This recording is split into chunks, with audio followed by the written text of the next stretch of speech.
रुको रुको रुको, वीडियो बंद मत करो, क्योंकि अगले 60 सेकंड्स में मैं तुम्हें एक सीक्रेट बताऊंगा जो स्टीव जॉब्स ने यूज किया, जेके रोलिंग ने यूज किया, AR रहमान ने यूज किया, और ये सीक्रेट तुम्हारे अंदर भी है, लेकिन 99% लोग इसे इग्नोर कर देते हैं।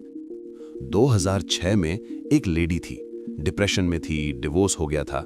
उसकी Eat Pray Love book world wide phenomenon बन गई। 10 मिलियन प्लस कॉपीज बिकी, लेकिन सक्सेस के बाद वो सबसे ज्यादा डरी हुई। क्या मैं दोबारा क्रिएट कर पाऊंगी? क्या ये लक था या टैलेंट? अगर नेक्स्ट बुक फ्लॉप हुई तो? तब उसने एक रियलाइजेशन किया जो उसकी लाइफ चेंज कर गया, और आज मैं तुम्हें वही रियलाइजेशन बताऊंगा। लेकिन पहले मैं तुमसे एक क्वेश्चन पूछूंगा। तुम्हारे अंदर एक आइडिया है, एक ड्रीम है, एक क्रिएटिव अर्ज है, लेकिन तुम डर रहे हो। क्या मैं कर पाऊंगा? लोग क्या कहेंगे? अगर फेल हो गया तो?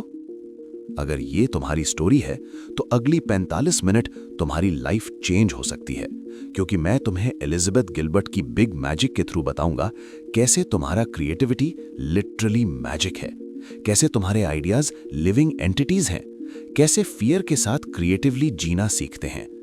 लेकिन ये वीडियो नॉर्मल समरी नहीं है, इसमें हिडन पैटर्न्स हैं, ईस्टर एग्स हैं, शॉकिंग रेवलेशंस हैं। अगर तुम बीच में छोड़ोगे तो तुम बिगेस्ट सीक्रेट मिस करोगे जो मिनट 32 पे आएगा।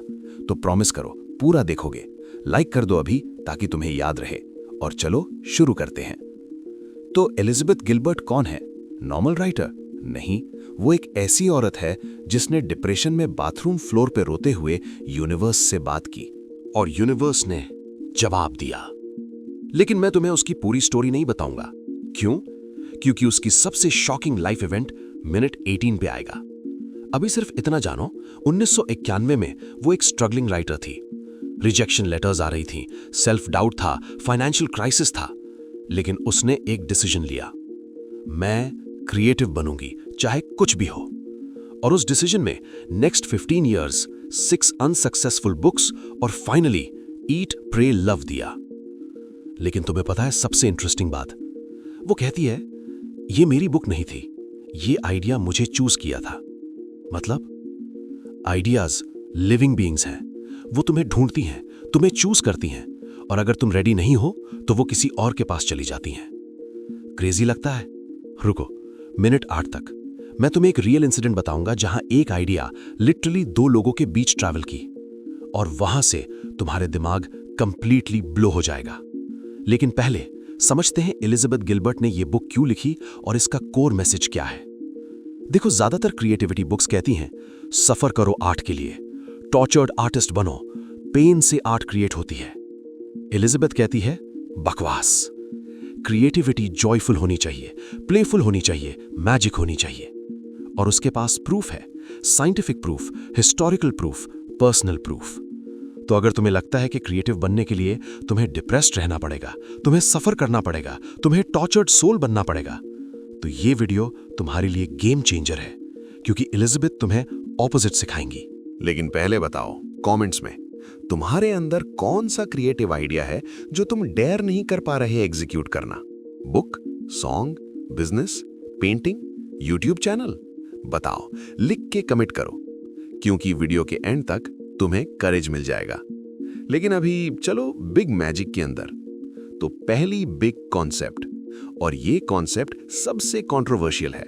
साइंटिस्ट्स डिसएग्री करते हैं, स्केप्टिक्स आर्ग्यू करते हैं, लेकिन एलिजाबेथ के पास प्रूफ है। Concept number 1, ideas are living entities. हाँ, तुमने सही सुना। आइडियाज जस्ट थॉट्स नहीं है, वो अलाइव हैं, कॉन्शियस हैं, इंटेंशनल हैं। क्या बकवास है ये? यही तुमने सोचा ना? ठीक है, मैं भी इनिशियली यही सोचा था, लेकिन अब स्टोरी सुनो। एलिजाबेथ एक नॉवेल लिखने वाली थी, Brazilian jungle setting, specific plot, unique characters. लेकिन वो बिजी थी, ईट प्रे लव प्रमोट कर रही थी। आइडिया वेट कर रहा था, 1 साल, 2 साल। फिर एलिजाबेथ को रियलाइज हुआ आइडिया चला गया। कहां गया? ये तुम्हें मिनट 8 पे पता चलेगा। लेकिन पहले समझते हैं आइडियाज कैसे काम करते हैं। एलिजाबेथ कहती है, स्टेप 1, आइडिया यूनिवर्स में फ्लोट कर रहा है। स्टेप 2, वो एक क्रिएटिव ह्यूमन ढूंढता है। स्टेप 3, वो उस ह्यूमन के कॉन्शियसनेस को नॉक करता है। स्टेप 4, अगर ह्यूमन रिसेप्टिव है, आइडिया एंटर करता है। स्टेप 5, ह्यूमन को इंपल्स मिलता है, मैं ये क्रिएट करना चाहता हूं। तुम्हें कभी ऐसा हुआ है, सडनली एक आइडिया आया आउट ऑफ नोवेयर और तुम्हें लगा वाह ये कहां से आया? वही है, आइडिया ने तुम्हें चूज किया। तो अब वापस एलिजाबेथ की स्टोरी पे। उसका आइडिया चला गया। कहां? एलिजाबेथ एक पार्टी में गई। वहां एक राइटर मिली, Ann Patchett, famous author. Casual conversation और एन ने बोला मैं एक नॉवल लिखने वाली हूं। एलिजाबेथ ने पूछा क्या स्टोरी है? एन ने डिस्क्राइब किया, Brazilian jungle, same plot, same characters, same frickin idea. Elizabeth shocked. वो कहती है मेरे आइडिया ने मुझे छोड़ दिया और एन के पास चला गया। पागल लगता है, कोइंसिडेंस लगता है, लेकिन वेट, ये सिर्फ एक इंसिडेंट नहीं है। हिस्ट्री में देखो, डार्विन और Wallace simultaneously evolution theory develop की। Independent locations, same conclusions. Newton और लीबनिस साइमल्टेनियसली कैलकुलस इन्वेंट किया, no communication. Alexander Graham Bell और Elisha Gray same day patent file किया टेलीफोन का। एलिजाबेथ कहती है आइडियाज फ्लोट करते हैं, जब टाइम राइट होता है मल्टीपल पीपल तक पहुंचते हैं। तो तुम्हारे लिए लेसन क्या? आइडिया आया, एक्ट करो फास्ट, क्योंकि वो वेट नहीं करेगा। तुमने इग्नोर किया, किसी और को मिल जाएगा। और ऐसे ही तुम्हारे सपने किसी और के हाथ में चले जाते हैं। स्कैरी है ना? गुड, क्योंकि अब तुम सीरियसली लोगे। लेकिन आइडियाज को अट्रैक्ट कैसे करते हैं, कैसे रेडी रहते हैं, ये मैं तुम्हें अभी बताऊंगा। लेकिन पहले एक सीक्रेट। अगर तुम अभी तक वीडियो देख रहे हो तो तुम चोजन हो, क्योंकि 70% लोग ऑलरेडी छोड़ चुके हैं, लेकिन तुम रियल सीकर्स हो। तो तुम्हारे लिए बोनस टिप, कमेंट्स में लिखो आई एम रेडी, ताकि यूनिवर्स जाने तुम तैयार हो आइडियाज रिसीव करने के लिए। चलो नेक्स्ट कॉन्सेप्ट, और ये लाइफ चेंजिंग है। तो तुम्हारे पास आइडिया आ गया, एक्साइटमेंट है, एनर्जी है, लेकिन फिर वो आता है फियर। मैं क्या टैलेंटेड हूं? लोग क्या कहेंगे? अगर एम्बैरेस हो गया तो? मेरे पास स्किल्स नहीं है, मैं बहुत लेट हो गया, मैं डिजर्विंग नहीं हूं। सुना है ये सब, है ना? हम सब ने सुना है। ये फियर की वॉइस है। कॉन्सेप्ट नंबर 2, फियर और क्रिएटिविटी रूममेट्स हैं। एलिजाबेथ कहती है रेवोल्यूशनरी बात, फियर कभी नहीं जाएगा, तो उसे झाड़ते मत रहो, एक्सेप्ट करो। Story mode, vulnerable. एलिजाबेथ खुद कहती है मैं हमेशा डरी हूं, फर्स्ट बुक पब्लिश करने से पहले डरी हूं, ईट प्रे लव लिखते वक्त डरी हूं, और सबसे ज्यादा उसके बाद डरी हूं। क्या मैं वन हिट वंडर हूं? क्या मैं कभी ऐसा सक्सेस दोबारा अचीव कर पाऊंगी? देखो, जब तुम सक्सेसफुल हो जाते हो तो फियर और भी बड़ा हो जाता है, क्योंकि अब तुम्हें कुछ लूज करने को है। लेकिन एलिजाबेथ ने क्या किया? उसने फियर से बात की। उसने कार में बैठी थी, ड्राइविंग कर रही थी, और उसने लाउड बोला, डियर फियर, मैं जानती हूं तुम यहां हो, क्रिएटिविटी भी यहां है, तुम दोनों मेरे लाइफ में परमानेंट गेस्ट्स हो। But listen, creativity driving seat पे बैठेगी, मैं शॉटगन पे, और तुम बैक सीट पे। तुम विंडो देख सकती हो, म्यूजिक सुन सकती हो, लेकिन तुम स्टीयरिंग व्हील टच नहीं करोगी, तुम डिसीजंस नहीं लोगी। अंडरस्टूड? देखा, वो फियर को रिजेक्ट नहीं कर रही, वो बोल रही है तुम आ सकती हो लेकिन कंट्रोल नहीं करोगी। ये गेम चेंजर है, क्योंकि जब तुम फियर को फाइट करते हो वो और स्ट्रांग हो जाता है, लेकिन जब तुम एक्सेप्ट करते हो, एक्नॉलेज करते हो, लेकिन परमिशन नहीं देते, तो तुम फ्री हो जाते हो। न्यूरो साइंस कहती है फियर और एक्साइटमेंट सेम ब्रेन रीजन में होते हैं, difference interpretation. Butterflies in stomach, तुम चूज कर सकते हो, मैं नर्वस हूं, फियर, या मैं एक्साइटेड हूं, एंटिसिपेशन। तो नेक्स्ट टाइम जब फियर आए, रीफ्रेम करो, ओह ये नर्वसनेस नहीं, ये एक्साइटमेंट है कि मैं कुछ मीनिंगफुल कर रहा हूं। लेकिन वेट, सबसे इंपॉर्टेंट पार्ट अभी आना बाकी है। एलिजाबेथ ने एक शॉकिंग कन्फेशन किया है जो मिनट 23 पे रिवील होगा। उसने एडमिट किया, मैं कभी ट्रूली कॉन्फिडेंट नहीं हुई, फिर भी बेस्ट सेलिंग ऑथर बन गई। कैसे? वो सीक्रेट थोड़ी देर में। लेकिन पहले तुम्हारे लिए होमवर्क। कमेंट्स में बताओ तुम्हारा सबसे बड़ा क्रिएटिव फियर क्या है। लिखो, एक्नॉलेज करो, क्योंकि जब तुम वॉइस देते हो फियर को, उसकी पावर ऑटोमेटिकली कम हो जाती है। चलो अगली कॉन्सेप्ट, और ये तुम्हारे एंटायर पर्सपेक्टिव को शिफ्ट कर देगी। तो अब सबसे कंट्रोवर्शियल कॉन्सेप्ट। एलिजाबेथ ने ये बोला और आर्टिस्ट्स पागल हो गए। क्रिटिक्स ने अटैक किया, ट्रेडिशनलिस्ट्स ने रिजेक्ट किया, लेकिन एलिजाबेथ फर्म थी क्योंकि ये कॉन्सेप्ट उसकी सैनिटी बचाई, उसकी क्रिएटिविटी प्रोटेक्ट की और पोटेंशियली तुम्हारी भी बचा सकता है। Dramatic reveal. Concept number 3, genius तुम्हारे अंदर नहीं है, जीनियस तुम्हारे साथ है। कंफ्यूज्ड? परफेक्ट, क्योंकि इनिशियली ये कंफ्यूजिंग है। देखो, एंशिएंट रोम में लोगों का बिलीफ था हर इंसान के साथ एक जीनियस होता है। नॉट तुम जीनियस हो, बट तुम्हारे पास एक जीनियस है, एक डिवाइन स्पिरिट, एक क्रिएटिव एंटिटी जो तुम्हें हेल्प करता है। फिर रेनेसां आया और suddenly you are a genius concept आ गया। मतलब क्रिएटिविटी तुम्हारे अंदर है, तुम्हारा रिस्पॉन्सिबिलिटी है। Problem reveal. एलिजाबेथ कहती है ये शिफ्ट डिजास्टर था। क्यों? Breaking it down. क्योंकि अब सक्सेस तुम्हारी क्रेडिट, फेलियर तुम्हारी ब्लेम, मास्टरपीस तुम्हारी ईगो इन्फ्लेट, फ्लॉप तुम्हारा डिप्रेशन। इमेजिन करो तुमने एक हिट क्रिएट किया, सब बोल रहे हैं वाओ तुम जीनियस हो। अब प्रेशर है नेक्स्ट बार भी जीनियस होना है। लेकिन क्या अगर नेक्स्ट टाइम जीनियस नहीं आया तो मतलब मैं जीनियस नहीं हूं, मैं फ्रॉड हूं। ये प्रेशर आर्टिस्ट्स को क्रश कर देता है। Suicide, depression, creative blocks, alcoholism. Elizabeth कहती है go back to old model. तुम्हारे पास एक जीनियस है, वो तुम्हारे साथ काम करता है, तुम वेसल हो, चैनल हो। इसका मतलब success, thank you genius for showing up today. Failure, genius आज नहीं आया, कोई बात नहीं, कल ट्राई करेंगे। देखा, प्रेशर कम हो गया, ईगो नहीं इन्फ्लेट होती, डिप्रेशन नहीं आता। तुम कंसिस्टेंटली क्रिएट कर सकते हो बिना अटैच हुए रिजल्ट से। एलिजाबेथ कहती है जब मैं लिखती हूं मैं अपने जीनियस से बात करती हूं। हे जीनियस, मैं यहां प्रेजेंट हूं, तुम भी आ जाओ, लेट्स क्रिएट समथिंग ब्यूटीफुल। कभी वो आता है, मास्टरपीस बनता है, कभी नहीं आता, एवरेज वर्क बनता है। लेकिन दोनों केसेस में मैं अपना काम किए जा रही हूं। ये तो एक्सक्यूज है फेलियर के लिए नहीं, ये प्रोटेक्शन है मेंटल हेल्थ के लिए। और पैराडॉक्सिकली जब तुम प्रेशर रिलीज करते हो बेटर वर्क होता है। फ्लो स्टेट रिसर्च कहती है जब तुम ओवरली सेल्फ कॉन्शियस होते हो क्रिएटिविटी डिक्रीज होती है, लेकिन जब तुम सरेंडर करते हो, फ्लो स्टेट में जाते हो, मैजिक होता है। लेकिन यहां ट्विस्ट है। एक आर्टिस्ट ने ये टेक्निक यूज की और उसकी क्रिएटिविटी कंप्लीटली ड्राई हो गई। क्या हुआ, क्यों हुआ, ये मैं मिनट 29 पे बताऊंगा, क्योंकि पहले तुम्हें नेक्स्ट कॉन्सेप्ट समझनी पड़ेगी। और ये कॉन्सेप्ट एक्शन ओरिएंटेड है, क्योंकि थियरी से कुछ नहीं होता, एक्शन चाहिए। चलो अब एक्शन टाइम, क्योंकि बहुत हो गया फिलॉसफी, अब practical wisdom. Direct challenge. Elizabeth तुमसे पूछती है क्या तुम सीरियसली क्रिएटिव बनना चाहते हो या सिर्फ बात करना चाहते हो? क्योंकि देखो 99% लोग सिर्फ बात करते हैं। मैं एक नॉवेल लिखने वाला हूं, मैं पेंटिंग करने वाला हूं, मैं बिजनेस स्टार्ट करने वाला हूं। 10 साल बाद सेम बात, कोई एक्शन नहीं। Concept number 4, done is better than perfect. Elizabeth कहती है परफेक्शनिज्म क्रिएटिविटी की एनिमी है, not friend, enemy. Common trap. ये अच्छा नहीं है, थोड़ा और इंप्रूव करूं, अभी पब्लिश नहीं करूंगा, पहले परफेक्ट बना लूं। लोगों को क्या लगेगा, पहले थोड़ा और रिफाइन करूं। रिजल्ट क्या होता है?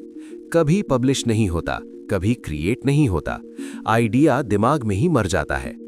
एलिजाबेथ की अप्रोच, वो कहती है मैं शिटी फर्स्ट ड्राफ्ट्स लिखती हूं, टेरेबल, ऑफुल, एम्बैरेसिंग, लेकिन लिखती हूं, क्योंकि तुम खराब चीज को एडिट कर सकते हो, ब्लैंक पेज को नहीं। पावरफुल ट्रूथ, परफेक्शन अनअटेनेबल है, और अगर तुम परफेक्शन का वेट करोगे तो तुम कभी कुछ नहीं बनाओगे। बीटल्स का येस्टरडे पहले ड्राफ्ट में लिरिक्स थे स्क्रैम्बल्ड एग्स, सिली, लेकिन उन्होंने काम शुरू किया। हैरी पॉटर, जेके रोलिंग का फर्स्ट ड्राफ्ट रिजेक्शन से भरा था, लेकिन उसने इंप्रूव किया। फेसबुक, पहला वर्जन बगी था, बेसिक था, लेकिन लॉन्च हुआ। लॉन्च करो फिर इंप्रूव करो, वेटिंग नहीं, क्रिएटिंग। तो तुम्हारे आइडिया के साथ क्या कर रहे हो? परफेक्ट बनने का वेट कर रहे हो या स्टार्ट कर रहे हो? एलिजाबेथ तुम्हें परमिशन देती है, शुरू करो, बुरा भी बने तो कोई बात नहीं, क्योंकि शुरू करने से तुम सीखते हो, इंप्रूव करते हो, ग्रो करते हो। और देखो, टाइम पास हो रहा है। हर दिन जो तुम वेट करते हो वो एक और दिन है जब किसी और ने तुम्हारे आइडिया को एग्जीक्यूट कर लिया। तुम्हारा नॉवल किसी और ने लिख दिया, तुम्हारा बिजनेस किसी और ने शुरू कर दिया, तुम्हारा सॉन्ग किसी और ने रिकॉर्ड कर लिया। तो अब क्या करोगे? और वेट करोगे या आज से शुरू करोगे? कमेंट्स में कमिट करो, I will start today, no more excuses लिखो, पब्लिकली कमिट करो। और अब वो मोमेंट आ गया, वो सीक्रेट जो मैंने प्रॉमिस किया था। मिनट 29, एलिजाबेथ का सबसे वल्नरेबल कन्फेशन। रेडी? तो ये है वो मोमेंट, एलिजाबेथ का बिगेस्ट सीक्रेट। वो कहती है, मैं कभी ट्रूली कॉन्फिडेंट नहीं हुई। हर बुक लिखते वक्त मैं डरी हुई, हर सेंटेंस डाउट के साथ लिखी, और सक्सेस के बाद और भी ज्यादा डर लगने लगा। सरप्राइज्ड? एक बेस्ट सेलिंग ऑथर जिसने मिलियंस इंस्पायर किए, वो खुद इनसिक्योर है। और ये सबसे पावरफुल लेसन है, क्योंकि तुम सोचते हो जब मैं कॉन्फिडेंट हो जाऊंगा तब क्रिएट करूंगा। गलत। कॉन्फिडेंस पहले नहीं आता, कॉन्फिडेंस बाद में आता है, एक्शन के बाद। Action, small win, confidence, more action, more confidence. लेकिन एक्शन से शुरू करना पड़ता है। Scared action, doubtful action, imperfect action, लेकिन एक्शन। एलिजाबेथ डेली अपने आप से कहती थी, I am scared but I am doing it anyway. I have doubt but I am showing up anyway. I might fail but I am trying anyway. ये करेज है। करेज fear के absence में नहीं होता, करेज फियर के प्रेजेंस में एक्शन लेना है। तो तुमसे पूछूं, क्या तुम कॉन्फिडेंट होने का वेट करोगे या स्कैर्ड होके भी स्टार्ट करोगे? अगर तुम स्कैर्ड हो, गुड, मतलब तुम्हें केयर है, मतलब तुम्हारे लिए मैटर करता है। फियर को फ्यूल बना दो। मैं इसलिए डर रहा हूं क्योंकि ये इंपॉर्टेंट है, तो मैं ये करूंगा डर के साथ। और अब फाइनल कॉन्सेप्ट, सबसे मैजिकल, सबसे प्रोफाउंड। ये कॉन्सेप्ट तुम्हारे एंटायर क्रिएटिव जर्नी को ट्रांसफॉर्म कर देगा। रेडी? तो फाइनल कॉन्सेप्ट, और ये एलिजाबेथ का अल्टीमेट विजडम है। कॉन्सेप्ट नंबर 5, क्रिएटिव लिविंग का मतलब क्रिएटिव सक्सेस नहीं है। वेट, क्या? हाँ, एलिजाबेथ कहती हैं, क्रिएटिव होना फेमस होने के बारे में नहीं है, रिच होने के बारे में नहीं है, रिकॉग्निशन के बारे में नहीं है। तो फिर क्या है? क्रिएटिव लिविंग का मतलब है living a life driven by curiosity rather than fear, following your fascinations, expressing yourself authentically, creating for the joy of creation. तुम्हें परमिशन नहीं चाहिए, तुम्हें क्वालिफिकेशन नहीं चाहिए, तुम्हें वैलिडेशन नहीं चाहिए, बस क्यूरियोसिटी चाहिए। कोई पॉटरी करता है वीकेंड्स पे, सेल नहीं करता, बस जॉय के लिए। कोई पोएम्स लिखती है डायरी में, पब्लिश नहीं करती, बस एक्सप्रेशन के लिए। कोई गिटार सीखता है, कॉन्सर्ट्स नहीं देता, बस लव के लिए। ये भी क्रिएटिव लिविंग है और ये इक्वली वैलिड है। तो तुम्हें बेस्ट सेलर नहीं बनना, तुम्हें फेमस नहीं होना, तुम्हें क्विट योर जॉब नहीं करनी, तुम्हें बस अपनी क्यूरियोसिटी फॉलो करनी है। जो तुम्हें फैसिनेट करता है वो करो। Side hustle great, hobby great, secret passion great, सब वैलिड है।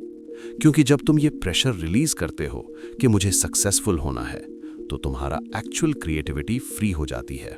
तुम एक्सपेरिमेंट कर सकते हो, प्ले कर सकते हो, एंजॉय कर सकते हो। और आयरॉनिकली, जब तुम आउटकम से डिटैच होते हो, बेटर आउटकम्स आते हैं, क्योंकि तुम ऑथेंटिक हो, जॉयफुल हो, फ्री हो। एलिजाबेथ की जर्नी, वो कहती है, मेरी सबसे अच्छी राइटिंग तब हुई जब मैं एंजॉय कर रही थी। जब मैं प्रेशर्ड थी, मीडियोकर था, तो मैंने डिसाइड किया मैं जॉय के लिए लिखूंगा, सक्सेस सेकेंडरी है। क्रिएटिविटी तुम्हारा बर्थ राइट है, हर इंसान क्रिएटिव है। तुम्हें आर्टिस्ट नहीं बनना, तुम्हें बस क्यूरियस रहना है। तो आज से एक छोटी सी क्रिएटिव एक्टिविटी शुरू करो। Drawing, writing, cooking, gardening, dancing, कुछ भी, बस जॉय के लिए, प्रेशर के बिना। और देखना, मैजिक होगा। तुम्हारा कॉन्फिडेंस बढ़ेगा, तुम्हारा जॉय बढ़ेगा, तुम्हारा लाइफ रिचर हो जाएगा।